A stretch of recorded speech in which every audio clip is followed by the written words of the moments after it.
Hello, everybody. Drasco here from 10knorm.com, where my main focus is to help guide heart-centered entrepreneurs under 10K months to basically transcend all of the blind spots that keep them from thinking, feeling, acting, and authentically marketing so they can normalize their own versions of 10K months. And in today's episode, we have another Real Talk segment where I bring in a heart-centered entrepreneur who's on their way towards their own 10K norm. And we have some real talk about what is currently their biggest challenge towards building their own version of their own 10K norm. And in that, what we explore is who they are, why they do what they do, and then live on the call, I get to help them get out of their own way on a challenge that they're currently facing and experiencing towards their current 10K norm. And on the segment today, we have Karey Spransy? Is that how you say your last name? Spransy. Spransy. Okay, I totally butchered that, but It's okay. my apologies for that. So, hey, nothing's perfect, and this is a perfect explanation and showing of that. And Karey is somebody who is also a coach. And the way that she calls herself is a resilience coach who basically helps people just do the damn thing. And so often that is exactly what we need to do. So I'm very happy to dive deeper into that. And basically, she helps people who are stuck in that hustle mode, which I know many people do, especially if they're coming from that corporate environment, plagued and stuck in self-doubt, or they just can't, they have those same blind spots we talked about at the beginning of why they can't move forward. So I love instances like this because I firmly believe, and I've experienced myself, that coaches need coaches as well, specifically for that blind spot reason. And one of the things that I also want to lead with as far as Karey and her background is when I was reading through all the notes and what she sent my way in preparation for this call, like one of the things that stood out for me as I was reading it was like, been there, done that. I think there was a very genuine, like, the reason I can help people is because there's very little that I've not gone through myself. And I'm just going to highlight the things on here, and definitely I want your take on it. But single teen motherhood, 2 divorces, loss due to suicide, stage 4 colon cancer, an international move. Right? There's not a lot of stuff you can add to that list. You're like, maybe you like this experience in life. It's just like that to me is what stood out when I was reading the stuff about you. So first and foremost, welcome on the show. Thank you for being here. And yeah, I'd love to know more about you, as I'm sure the people would as well. Thanks, Drasco. Thanks for having me. Yeah, it's so funny. Every time I am telling someone my story, whether it be for a podcast or a speaking engagement or whatever, and I kind of go through the laundry list of what's happened to me in my life that's led me to wanting to be a coach. I'm always amazed, and I lived it, and I'm still like, wow, that's crazy amount of stuff to happen to one person in a lifetime. But I think part of all of those experiences, like you said, colon cancer sort of being the last one. I hope it's the icing on the cake. I can't imagine in universe. I don't need to be shown necessarily what's going to top that per se. I don't want to put any of that out there, but I do have to say that colon cancer, which happened to me in 2017, was sort of the turning point for me to just be like it brought into focus for me, wow, so much of what you've been through, if once you beat this colon cancer thing, to just go back to the corporate 9 to 5, working for someone else, selling a physical product, which is a decorative element for architects, and it's beautiful. And I do think that our physical space has an impact in our emotional health and well-being. I fully believe that. But I just felt at the end of that cancer journey that if I just went back to my corporate 9 to 5 selling architectural materials, that everything that I had been through up to that point would have been like a waste almost. Like, what for? Why? Why would you have had to chosen whatever you believe about why things happen to us in our lives? Why would all of this have happened to you if you're not going to do anything with it? And to be honest, even from a very, very early age, I kind of always had this sort of small voice inside saying that I was meant to help people, meant to do something bigger with my life, meant to impact lives. But became a mom at 18, and I have to provide for this child, and he needs health insurance, and I need health insurance, and we need food and a house and all of that. And so some of my life's choices started to make some decisions for me, which is something I used to tell my son all the time. Like, don't make choices like getting a tattoo on your face that's going to start making decisions for you, because right or wrong, that choice will make decisions for you. That is, people are going to hire you and not hire you based on that one choice, right? So just kind of think things through a little bit. And yeah, I just always felt like there was something bigger, but there were some of these choices, like being a single mom, that sort of, yeah, for lack of a better word, forced me into this corporate job, which served me very, very well. There's no doubt about that. But life just continued to kind of offer up these opportunities for growth and for change. And I think I grew with each one of them, but cancer was really the thing, that the drop that spilled the bucket, to just be like, okay, that's it. I'm doing it. So I sold everything I owned. I quit my job. I sold everything I owned. I moved from Salt Lake City, Utah over to Amsterdam, Netherlands, to be with my love, and started my coaching practice. And I've never looked back. So it's been an incredible, journey to get here. That's amazing. So full on jump into the deep end after that particular experience. So what I'm curious, because there's so many different directions, there's so many layers in, Yeah. just your intro. So I guess what I would want to start with, because you do coach people now, so I assuming that all these experiences have given you kind of that palette to recognize the patterns when you see them in others, right? And it's one Hmm. thing that I firmly believe in, talk about, like our capacity to influence the other or realize the other is completely and utterly correlational to our capacity to realize and see ourselves, Hmm. right? Hmm. So what was it about the cancer? What was it about that particular thing that catalyzed this decision? Like, because there's a lot of other things you could argue could have done the same thing. What was it about that particular one that did it for you? Yeah, it's a good question. I think, and I totally agree. I mean, I think what makes a good coach is being able to see yourself in the person that you're talking to. And I think that just makes you that makes for a very kind, compassionate human being as well, just to be able to recognize yourself in someone else.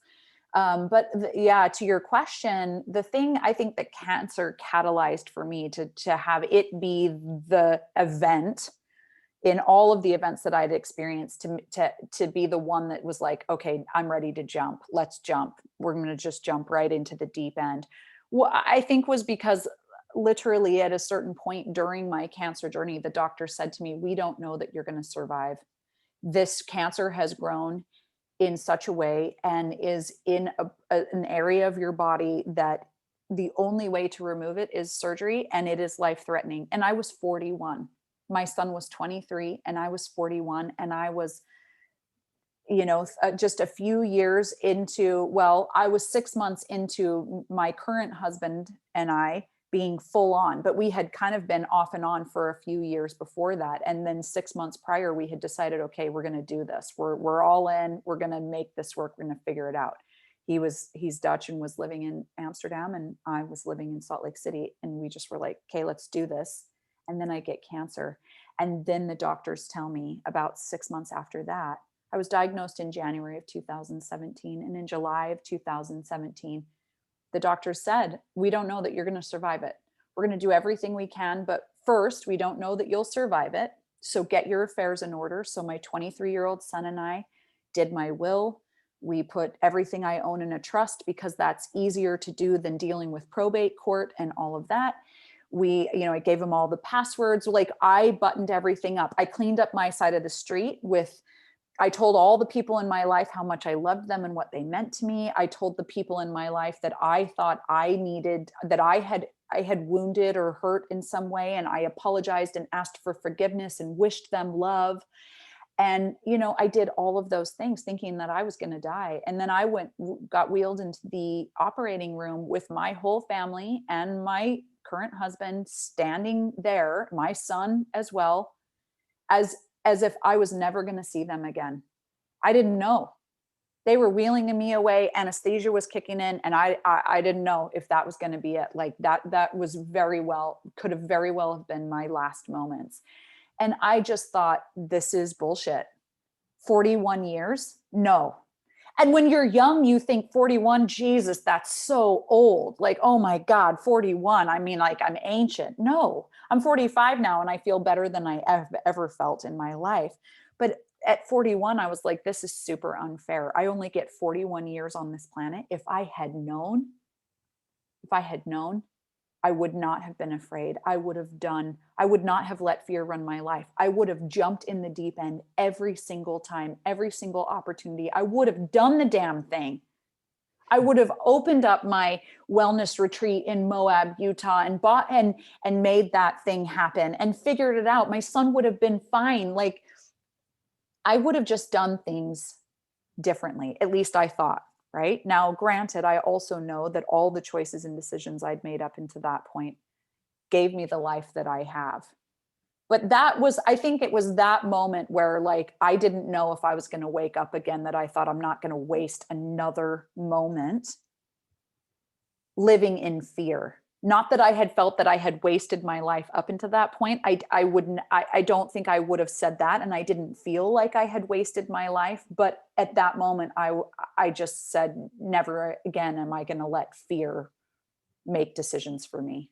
I'm going to be brave, and I'm going to do the thing that's burning in my heart. And I'm going to say the things that need to be said with kindness, but I'm not going to be afraid of the consequences. I'm going to speak and live my truth from here on out, because like that, it can all be over. And then why didn't you do it?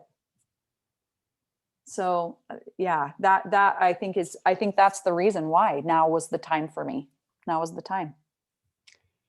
I love that, because there's, again, so many layers in that, right? I think ultimately it comes down to when the ultimate, decision, the ultimate reality, which is what we all face at the end of the day, is death. Mm-hmm. Right? It's funny, I had a guest on the other day that, like, she has this whole process of birthing, like, something internally, like, figuratively has to die to birth something new. Mm-hmm. And that's what kept popping into my head as you were speaking. It's like, when faced with the ultimate reality, like, there is no more ultimate reality in our existence than death. Mm-hmm. Suddenly everything becomes very trivial. Like, what was all of the bullshit that I was actually afraid of? And Mm-hmm. in your end, I think that was an extremely visceral thing, because, hey, this thing that I don't directly control is impacting my body, and it's making me face this. Mm-hmm. And I'm happy that you shared that, because I think, stoicism goes a lot into these types of things, where, like, you meditate on your death, right? If I were to die, then can I get that same experience intentionally, without having circumstances bring it to me? So I think it's Mm-hmm. extremely important for that. And even just for the sake of, like, vulnerability, what it reminded me personally of is when I made the transition that eventually became 10K norm. It was essentially after having a business that I owned for 10 years implode. Mm. And it imploded very much due to my own emotional constipation and my own emotional blind spots. And that was one of the darker periods of my life. And what resonated with what you just shared is, I understood at that point this sentiment where people talk about like, suicide survivors. So, like, it's not like I didn't want to live, it's just I wanted the pain to stop. Yeah. And I was like, I finally understand exactly what that feels. And then during that time, I was also working with a healer, and I was kind of sharing all these things, and I was like, having these suicidal thoughts. Mm-hmm. And she brought it to me in the same way that you're sharing, where it's like, if you are in this position where you are considering the, like, ultimate decision, like, there is no bigger decision that you could make than, like, choosing death or dying. Mm-hmm. Are all of the other decisions you have to make to, like, if you are willing to feel that and go through that, that is more extreme than anything else you could possibly make. Start a new Mm-hmm. business, do this thing, get a job, like, whatever it is that you might be willing to do, it's not as extreme as this. And Right. when I heard that, I was like, holy shit, like that is absolutely right. Like in the face of death, all of this other stuff just, it becomes kind of irrelevant, really. So how does Absolutely. that land for you as a reflection? Yeah, yeah, for sure. I mean, it's 100% for sure, right? Like to your point, there are, we're so afraid, most of us are so afraid to make a decision, to take the leap, to do something that's yearning and burning in our hearts, because we're afraid of failure. We're afraid we're going to lose all of our money. We might lose our partner, like of loss, right? We're afraid to fail. We're afraid to fall down. But everything except death, any failure, and failures, death isn't a failure, but I guess what I'm trying to say is that, like, all of these decisions and these choices that we make that we're afraid of, almost all of them you can bounce back from, you can come back from, you can recover from, you can choose a new direction, you can try again. Not death. That's it. Boom. Now, maybe we come back again and we get this whole other, maybe this is my 500th life, right? But I don't remember that. I don't know. Maybe I've done this, my soul, my brain, all of that has done life 100 times, but I don't know that. I don't remember that. I will say, during my cancer journey, there were a couple of glimpses. Like, I felt like the veil between reality that I know and all of the stuff I don't know was very thin.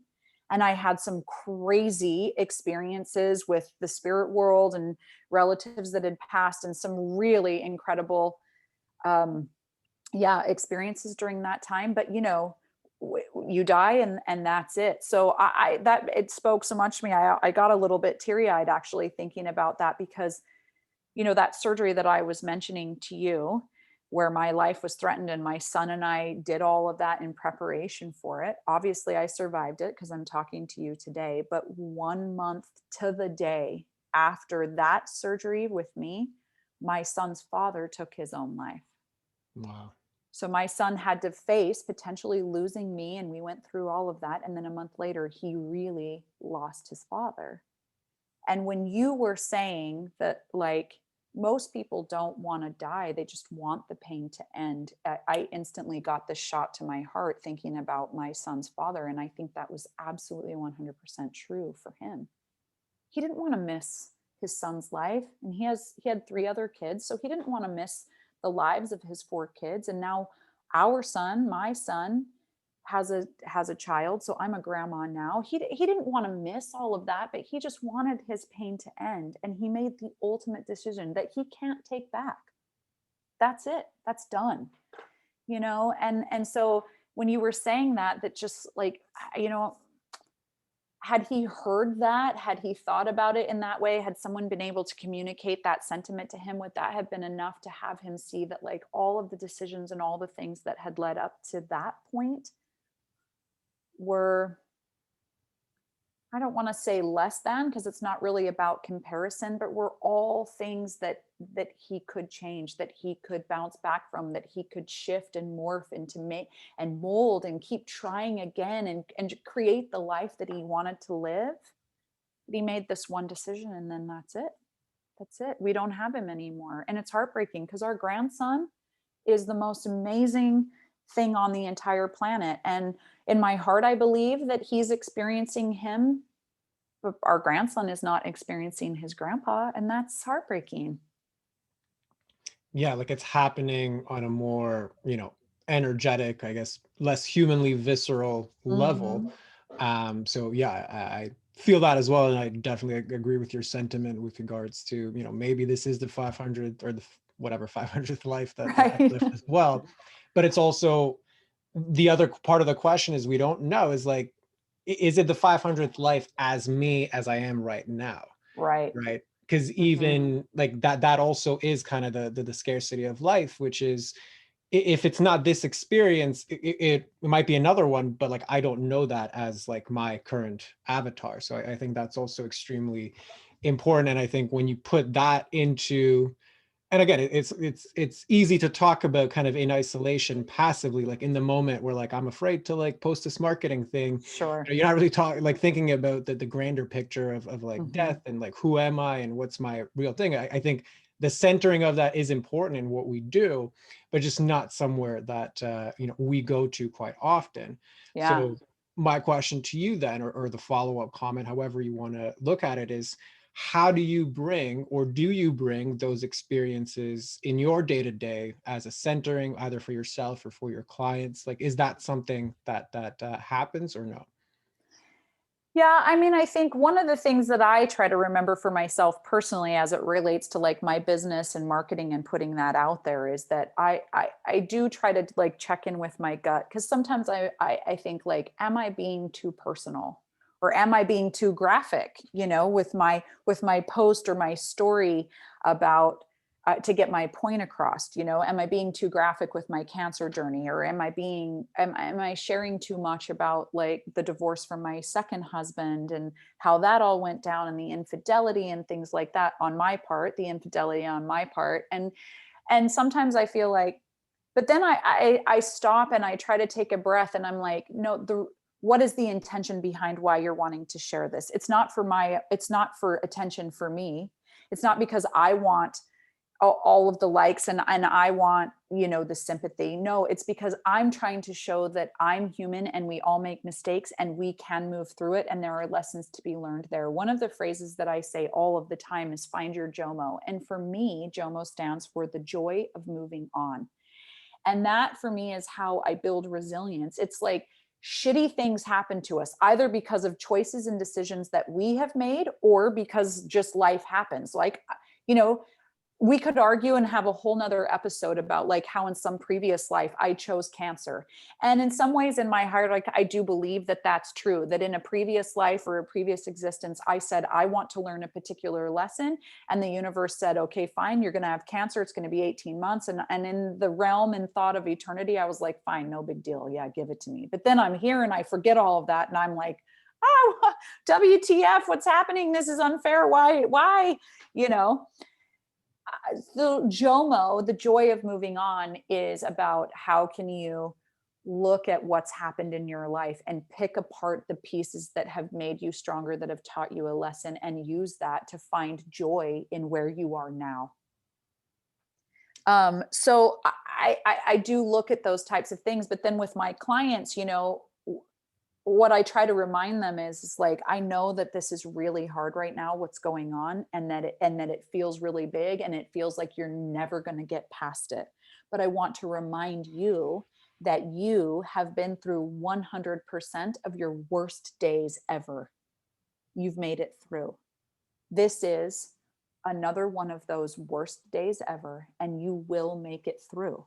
We will make it through, and you will be stronger on the other side. And we just breathe and we take one day at a time, and we take one step at a time, and we look for the glittery bits, and we laugh even if we're crying. And because life is still happening, even though life can be super shitty. Like cancer was super shitty. Losing my ex-husband and my son's father was super shitty. And even though my heart was breaking and that was so hard, there was still beautiful life happening as well. There were still beautiful sunny days and trips to the desert and friends I hadn't seen in ages coming to visit, and funny stories that people were remembering about him that I had forgotten about. And like there was still joy and laughter happening. And I think those things can coexist together. So I try to remind myself and I try to remind my clients that nothing happens in isolation. It's always all happening all at once.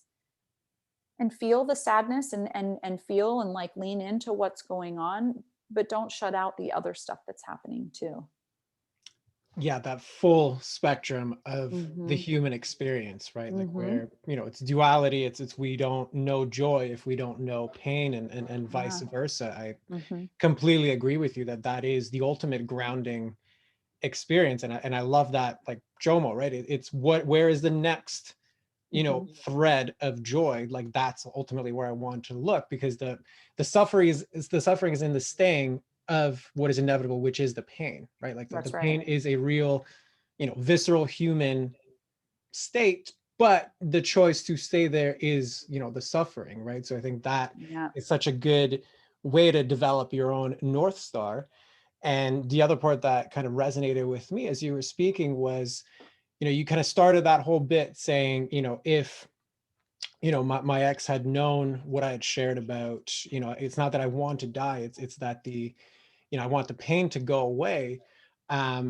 And you led into, okay, well, sometimes like I'll get into these states where I'm like, should I share? Like, am I sharing too much? Should I share this much? Should I share that much? Right.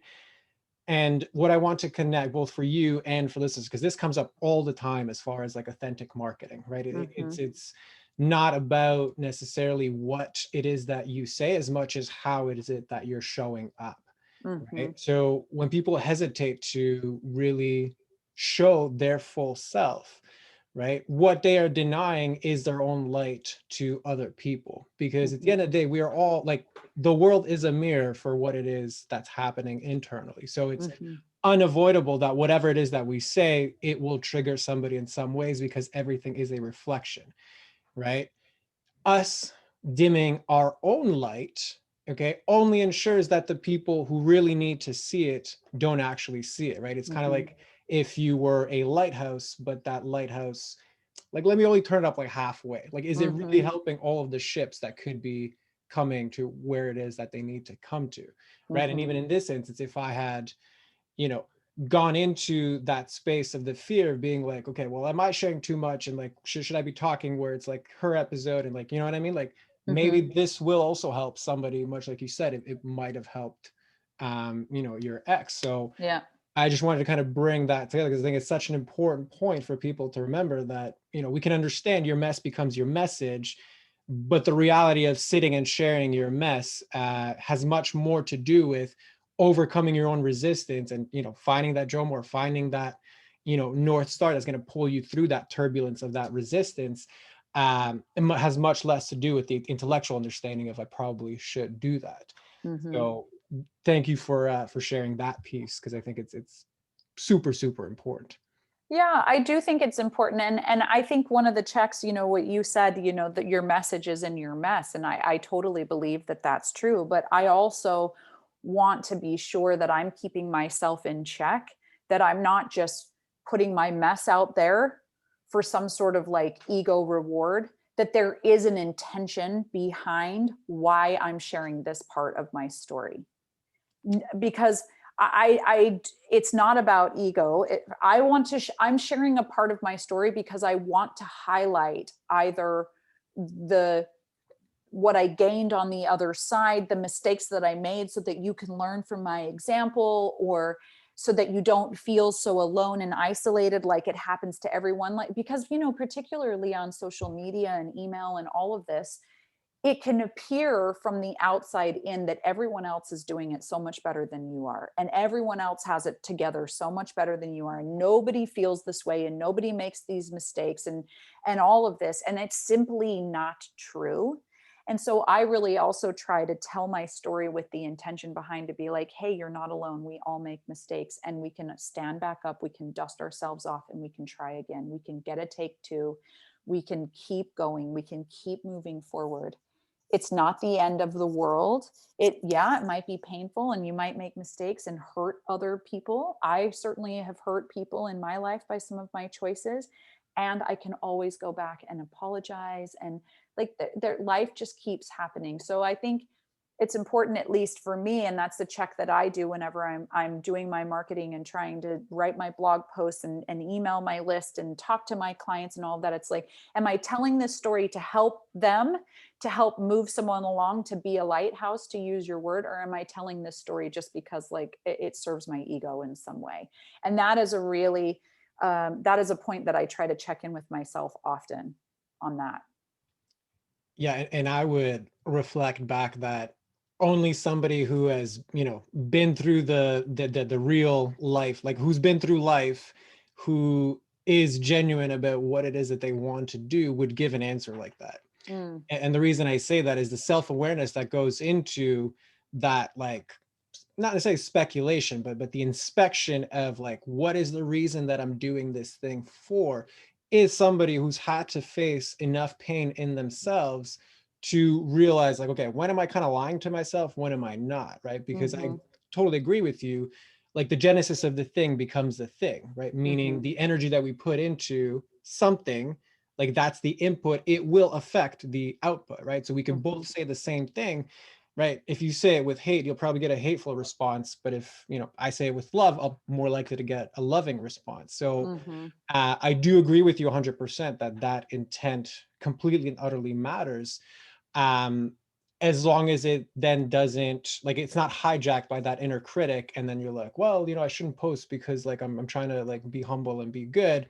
That Mm-hmm. is a distortion of what is otherwise a very healthy quality of an individual. That's at least been my experience working with people. Mm-hmm. So what I would want to lead with that then is, clearly this is not your first rodeo as far as like really deeply understanding and like working with people and seeing the patterns. And clearly, like, even if I don't look at your testimonials, like I know you do good work just based off of what you bring in. So Mm-hmm. I'm curious, for somebody like yourself, what do you find is the major struggle towards that authentic marketing piece or towards your own 10K norm, however it is you want to take that question? Mm. Yeah, I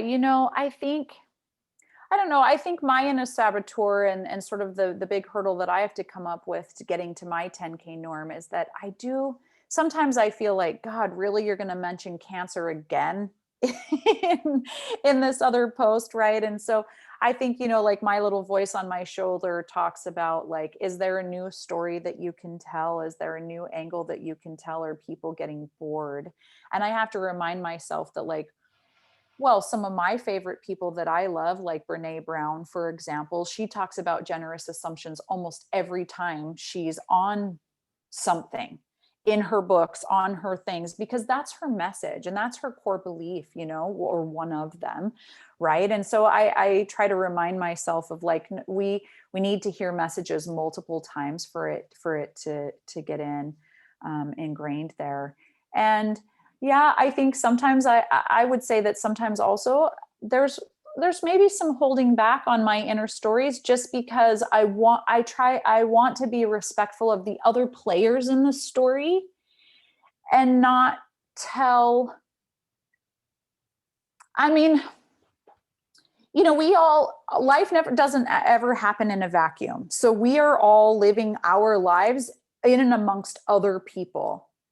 And so my actions, like I'll use it in the context. I have two sisters and a brother, so there are four of us, and we will talk about childhood memories. A camping trip that we all went on, and all four of us remember it differently. Every one of us, because we are all experiencing life through our own filter, through our own lenses. We have selective memories. Like we just remember the exact same experience differently, and I feel like sometimes I hold myself back in my marketing or in my messaging and all of that kind of stuff because I feel like I don't know, I want to sort of like have my cake and eat it too, in terms of being authentic and telling my story, but being respectful of the other person. And I don't necessarily want to offend them, but in some ways I feel like that sort of sugarcoats what's happened or glosses over the story and doesn't really super dive deep.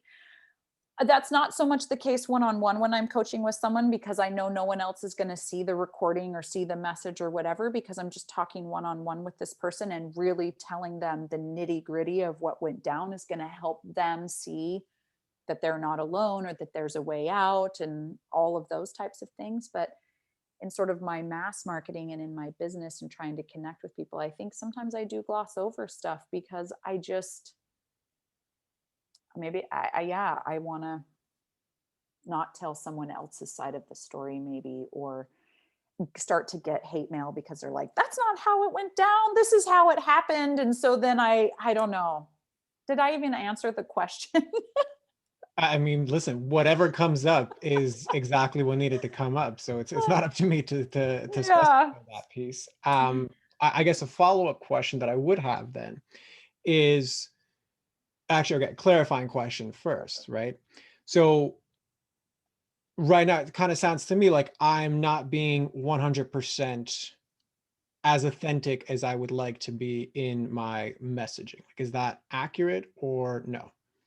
Yeah, I think that's accurate. I do think that's accurate for the reasons that I just said. And I think also, too, because I was raised in a very religious society.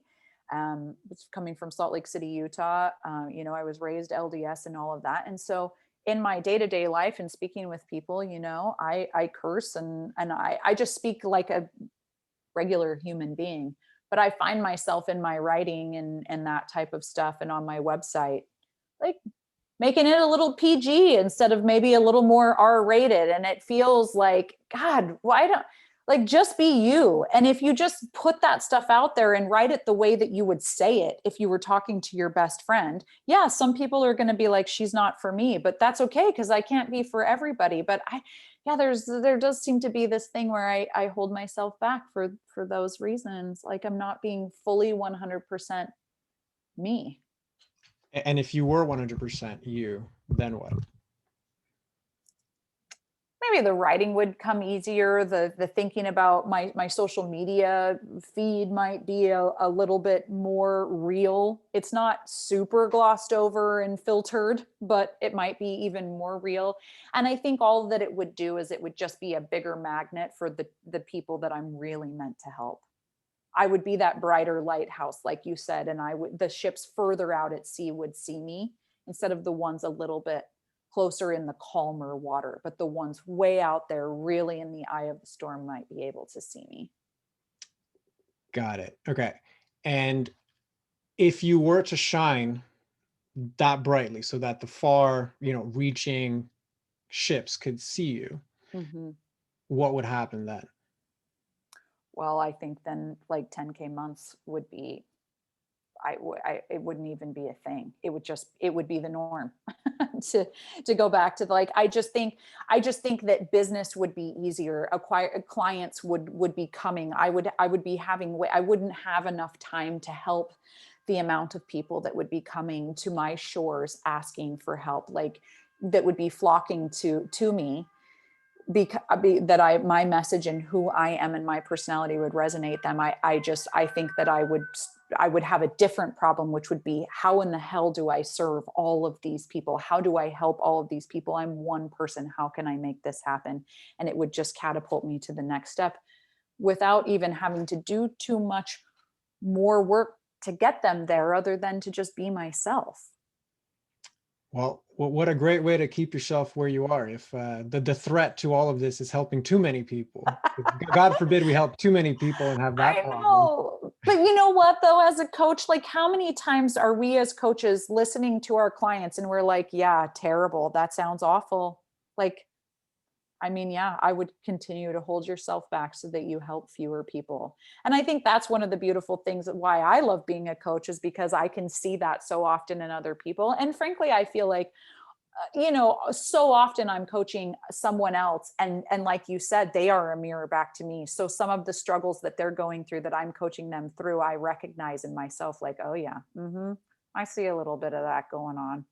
All right, so take some of your own advice and start to unpack this a little bit. So it's one of the things I love about being a coach, to be honest, is just the community, the commonality that I see. We're all so similar. We are all so similar and struggling with so many of the same things. It shows up differently for each of us, but the core of it is, it's all, fear and ego and our inner saboteur and holding ourselves back and dimming our light. And it's all just a different flavor of that.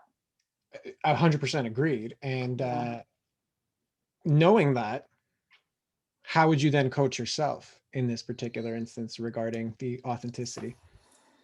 Yeah. I would say, like, the truth is that you can't be you can't be the flavor that everybody likes. You can't be everything for everyone. You simply can't. Not everybody loves vanilla ice cream, for example. I actually think it's my favorite, but some people think like, oh my God, vanilla, it's so boring. Why would you choose vanilla of all the flavors? And I'm like, because the simplicity, I just love it. Right. So like, you can't be everything to everyone. So why not be yourself? Because when you shine your full light out there, you will attract your people. And your people are the people that you can really help. The other ones who are sort of half your people or not really your people because you've changed your marketing in such a way that you've attracted them, but it's not really who you are. It's not really what you stand for. You're not really, you may not be able to help them in the way that they need. And perhaps you could even do damage, right? Because you could sour them on coaching and then they don't go and seek somebody else that could be a better help for them, that could be a better resource for them. So and really, sister, what do you have to lose? Because I mean, hi, you've already faced cancer, for Christ's sake. You've already like faced death and decided, I'm no longer going to be this way. I'm going to go. But here you are kind of holding yourself back. So if cancer came knocking again, if life was threatened again, which at some point it will be, are you going to look back? Do you want to look back and be like, God, if only I had just been full on, what would have happened? Like, get curious, girl, about what would happen if you got full on. Like, just see, be brave, see, stand on the edge, jump, play full on, and let's see what happens. That's, yeah. So I think that was wonderfully articulated. It would make for an awesome blog post. What I would invite you to do right now is actually make it personal. Right? It's not, hey girl, why don't you just jump off? It's ask yourself or tell yourself the same thing. Yeah, it's Karey, why are you holding back? And the reason I think I'm holding back and I don't play full on is because, oh my God, why am I'm going to get emotional right now? One, I don't want to piss off my parents because I love them dearly and they have given me an incredible life. And I am a different person than what they raised me to be. And I don't want to be offensive to them in terms of the way I speak or how I think about, which is silly because when I'm with them live, I am able to, I don't curse around them because it's offensive to them and I'm respectful of them in their home. So I don't drop the, I don't say fuck every other word when I'm speaking to them, even though I say that really often in my life. But with them, I don't, because they're my parents and I want to be respectful. And I know that they support me in my business and they're reading my stuff. And then the other thing is that, there are other people in my life that I feel that way that have led, like my second divorce. I cheated on my second ex-husband and it caused him a tremendous amount of pain and it blew up my marriage and it was really messy.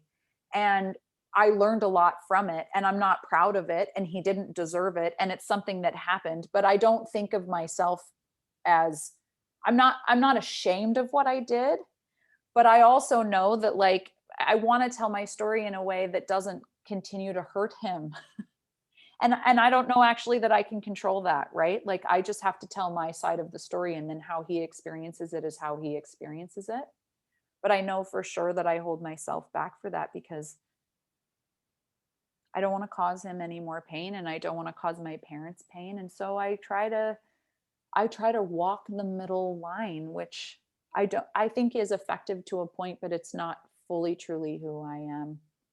So, it's just like, Karey, you know that your parents love you and that you can talk to them about anything. And should you say something in a way that offends them, they can bring it up to you and you can have an honest conversation with them and you can work through that. Right. And then with your ex, if you say something that offends him, well, he also has the free will and the option to call you and discuss it with you and you can talk through it and he may not even see it. I mean, you haven't talked to the guy in like 4 years now. So like, really, what is it that you're worried about? And, I think I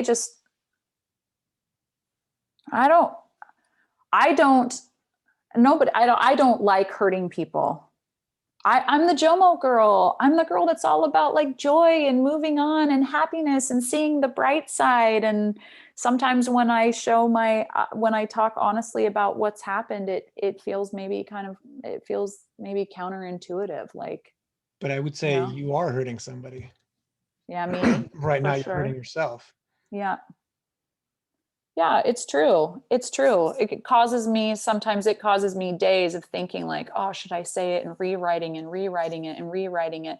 And the dumb thing is that in the moment, again, when I'm talking with a client, all of that goes away.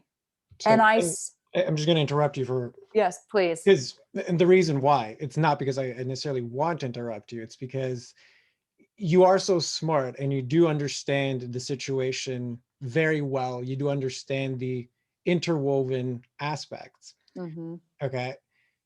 And our strengths always become our biggest distortions. Mm. So as soon as you went into the emotional bit, which is the real issue here, I don't Yeah. think authenticity is actually the issue. It is who will be disappointed if I am authentic, right? Yeah. As soon as we went there, your brain went on a tangent. Why? Because it's protecting you from that particular Yeah. pain. Yeah. Okay. So in this instance, when you were like, yeah, but I don't hurt people. I'm the Jomo girl. I'm happy, etc. Right? My Yeah. reflection back was, but you are hurting the most important person, which is yourself. Yeah. You're like, yeah, yeah, okay. And then we went somewhere else. Mm-hmm. So can you acknowledge the hurt that this relationship to authenticity is actually causing? Yeah, I mean, as soon as you said that, I got teary eyed again when you were talking, and it's true. Like, yeah, the person that the authenticity is hurting is myself, and I don't. So diving deeper into that, Mm-hmm. if you were to take your statements, if I'm authentic, I will hurt my ex-husband, I will hurt my parents. Can you replace all of the externals with myself? And what would the statement be? If I'm inauthentic, I will hurt myself. If I'm authentic, Mm. I think if I'm authentic,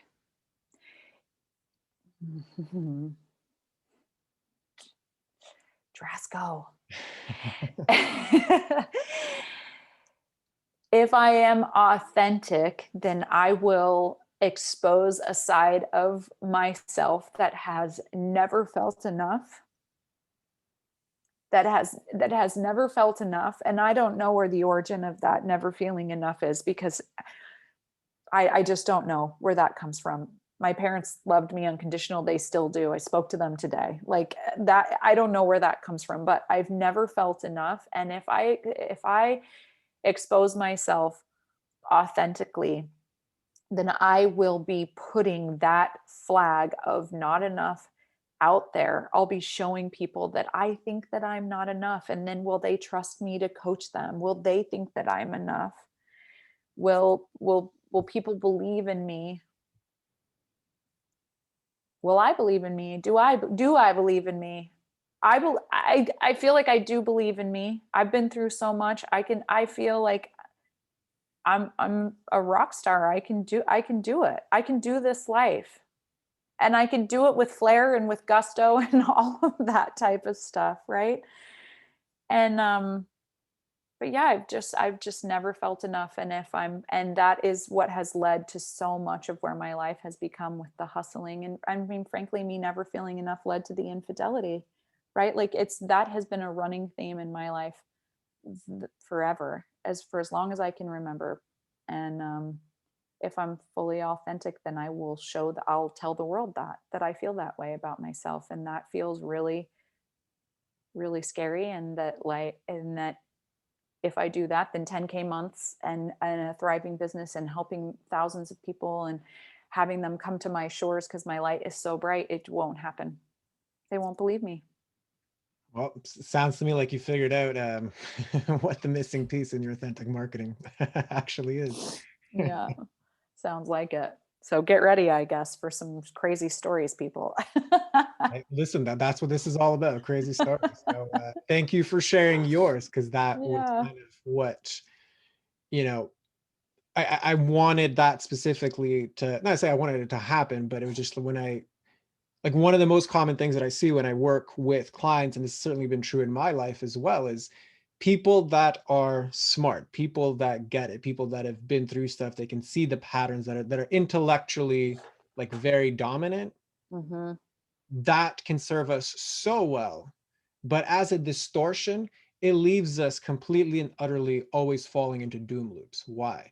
Because what we attach to is these narratives that are always just circling around the very thing that if we were to pause whether facilitated or by ourselves, look at would actually just give us the linchpin that we need to go forward. And Mm-hmm. your story of like, well, I'm doing the thing, like I'm doing the marketing, I'm doing the posting, I'm hustling, I'm reaching out, etc. Yeah, every single reach out is likely to be something that you're hoping will prove that I am enough. Like if I do Mm-hmm. more of this thing, it will eventually prove that I'm enough. Then I can do the things I need to do to actually normalize my version of 10K months. The Mm-hmm. reality is your worth is inherent. There are certain things you haven't earned just because you like the pieces haven't been moved or whatever, but worth and earning are two completely separate things, right? Mm-hmm. We are Mm-hmm. all inherently worthy of all the abundance that we want, but it does take certain things to do, be, think, whatever, to normalize that version of 10K months and beyond, Mm-hmm. right? So I applaud you and I thank you for being here to really highlight, like, your stories. Like those could have been blog posts, they could have been videos. Like if you had gone on stage or said that, people are like, wow, that's amazing. And it is, because you are so articulate. But the easiest person to lie to is ourselves, Mm-hmm. right? And these are very nicely spun lies about inherently attaching to this thing of, I need to do things to prove that I am enough. Mm-hmm. So how does all of that land for you? No, it's 100%. I'm an excellent hustler. I am. And I am. I had my whole life since, well, yeah, my whole life since about 13 or 14, when I think it's sort of when this whole feeling of like not enough. And I think it's a kind of all wrapped up into like puberty and starting to like notice boys and boys starting to notice you and all of that kind of stuff. And just like how that whole, um, maturing and stuff goes forward. This theme of not enough has been here for a while, and it resonates fully with me what you said, that I can circle around it quite a lot, but the seed, the nut in the middle there is, yeah, not enough. And it's funny because it's exactly what I coach people towards. I can see it so clearly in other people. Like, you just don't believe that you're enough, and why, and ask the questions like you did, but asking of myself and really getting in there and remembering it every time is so tough. It's hard to see the label when you're in the bottle, like It that's is. exactly what it's about. Yeah, it definitely is. It definitely is. So thank you for the reminder. And yeah, I 100% believe that we all are inherently worthy of love and of belonging and of the abundance that we want and all of those kinds of things, and that we just get in our own way. And I get in my own way. I mean, I'm a human being, so I get in my own way all the time, and I fall into these old patterns, and triggers happen that ah, send me back into those old modes. And so it's always helpful. I mean, I believe that every person on the planet should have a coach, because they help you. Even coaches, I have a coach. This is a coaching call. It's so good because they're outside the bottle. And when I'm in the bottle, I need my coach on the outside being like, hello, I see you in there. Do you want to come out? This is how I see you get out of there. And so moving forward, I yeah, it's tapping into and getting, just asking myself, like, am I going to offend someone with this story? Instead of asking that, it's asking, is this the authentic way to tell this story? If I were just me and Drasco, nobody else listening, is this how I would say this? Is this how I would tell this story? Is this the message that I want to get across? And what's the point that I'm trying to make? And look at my marketing and my messages and my emails and my interactions out to the world, from that lens. I think will make it, well, be a good start. I'm not going to be perfect 100%, but if I can remember to ask those questions, I think it's going to make a huge impact. 100%. I agree with you. And I mean, I could see that already happening, like we finish this call and like, that's the first thing you do. Like, I wouldn't be surprised if that's what happens.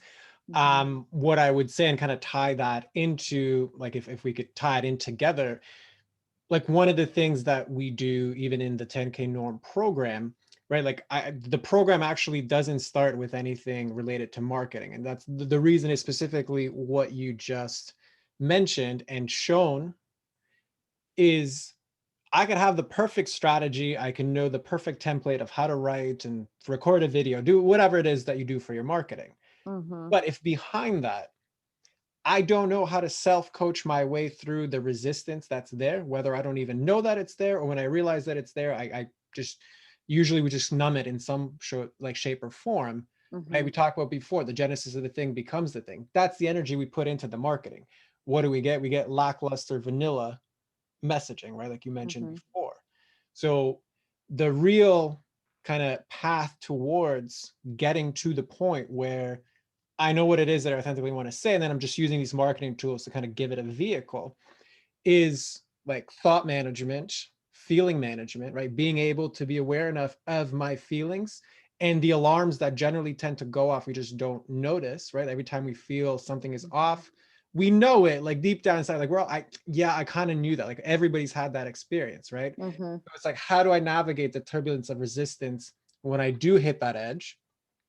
How do I manage my thoughts in that moment so that I can do something like we just did, i.e., Mm-hmm. how do I self coach my way through it? And then Mm-hmm. how do I stay focused long enough, frequently enough, consistently enough to build that self trust with myself that when I do go out and do my marketing, I know the process I need to go through to ensure that my most authentic self is actually what gets inputted into that, Mm-hmm. right? I know it's a Mm-hmm. little bit of a longer answer. I'm just going to go do it, Yeah, but I think it is the critical pieces that is not really talked about in, whatever you want to call this, business coaching or whatever, mm-hmm. right?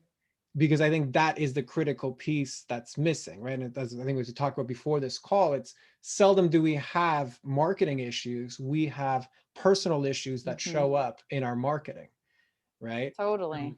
That is a perfect example. And thank you for being, you know, volunteering to do this, because it was such a beautiful example of that very thing. So just from me, as being the host or whatever, I applaud you for coming on, and I appreciate you for bravely navigating through, things that aren't exactly that fun.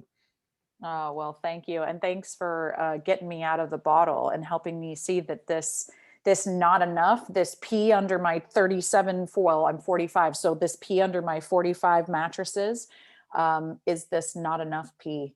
And it is still like, this bed is lumpy. And even after 45 years, I can still feel it in my back. And so thank you for reminding me to see that. And yeah, I mean, I think moving forward, one of the things that I am going to think about before I write or film or do anything is like kind of write out my script or type it up, and then do in fact think like, if I were talking to Drasco or just one of my clients and it was just one-on-one, is this how I would say this without like anyone else on the planet thinking that they're going to hear it, just one-on-one, is this how I would say it? And if not, I'm going to change it. I'm going to change it to how it would be just that, because it will hit that one person that needs to hear it that way, and everybody else, like, it'll just go past them because it's not the message for them, I guess.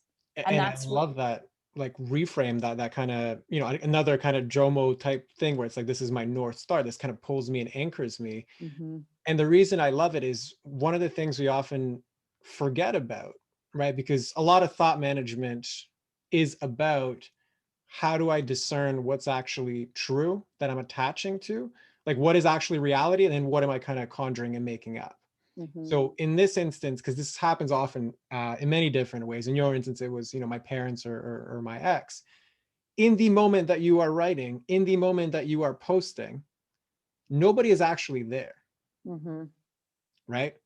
And you even said it yourself previously. I talked to my siblings. The same thing happened. We have, 10 different interpretations of what happened. Mm-hmm. So, as Byron Katie talks about, there's three types of business, right? There's ours, yours, and God's. Mm-hmm. The longer I spend thinking about your business, so my parents, my ex, my siblings, the people that I know that I'm going to hurt, the less time, energy, and really love am I actually taking a look at inside what is authentically me.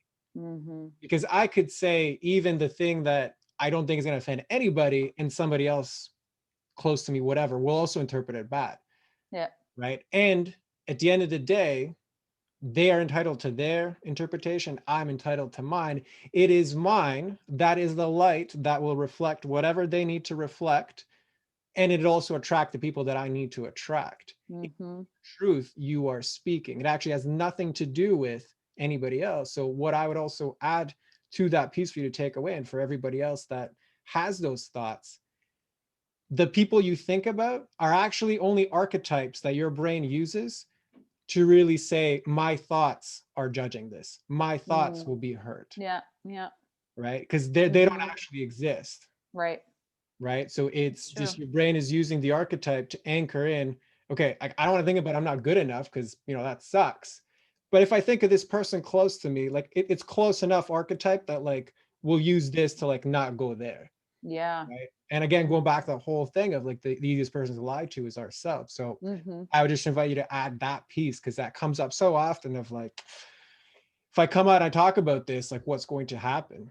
Mm-hmm. You don't know. You actually don't know. You are conjuring reality. Reality hasn't told you what's going to happen when you go live and you talk about your divorce, or you talk about your, Right. or whatever it is you want to talk about.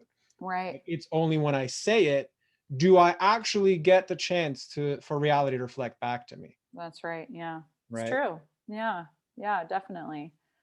Yeah, it makes a lot of sense. And I love Byron Katie, and I've read some of her stuff. And yeah, it's you're absolutely right. I mean, but so many of us live our entire lives in what ifs and a bunch of stories. I mean, it goes into like suffering, right? Suffering is just the story and the meaning that we attach to stuff that happens in our lives. That's what causes suffering. Correct. I can't remember who said it, but there's that phrase out there that's like, pain is inevitable, but suffering is a choice.